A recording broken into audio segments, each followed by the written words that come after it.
Magpitada ako. Manok. Ito ay potato. Ito ay carrots, bell pepper, kamatis, sibuyas, bawang, ketchup, chicken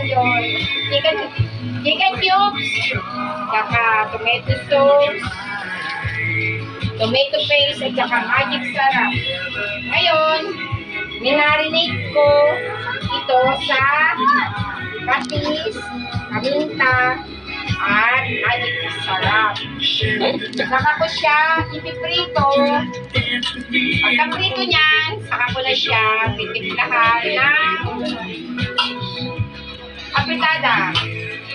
Maganda kasi sa manok, minamarinate yan bago niluluto. Piprito mo pa yan bago ko siya iluto. Minarinate ko yan.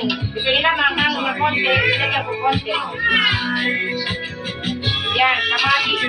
Pinakamasarap sa fritada ay maraming kamatis, bawang, sibuyas, patatas, at lalong-lalo na ang bell pepper. Tapos yung matitirang patatas, gagawin ko ang potato.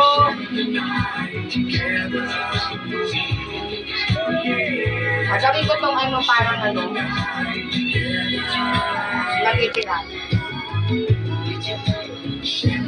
Yan ang aming lunch for today. Kung may matitira, kasama na rin ang dinner. Have a nice day. Medyo busy lang.